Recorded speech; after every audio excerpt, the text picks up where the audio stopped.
విత్తనాల ద్వారా నష్టం జరిగితే నష్టం జరిగిన 2 సంవత్సరాల లోపల మాత్రమే జిల్లా కన్జ్యూమర్ ఫోరంకి దరఖాస్తు పెట్టుకోవడానికి అవకాశం ఉంటుంది. 2 సంవత్సరాలే కాల పరిమితి. 2 సంవత్సరాలు దాటిన తర్వాత దరఖాస్తు పెట్టడానికి వీలు లేదు.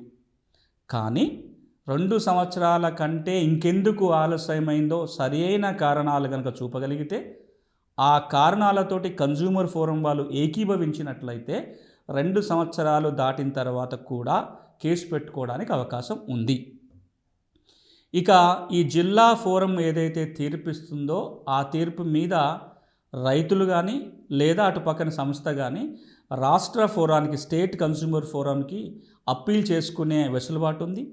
స్టేట్ ఫోరం ఇచ్చిన తీర్పు పైన నేషనల్ ఫోరంకి అప్పీల్ చేసుకునే అవకాశం ఉంది. నేషనల్ ఫోరం ఇచ్చిన తీర్పు పైన సుప్రీంకోర్టు కూడా వెళ్ళొచ్చు. అంటే 4 అంచెల పరిష్కార వ్యవస్థ ఈ చట్టం కింద.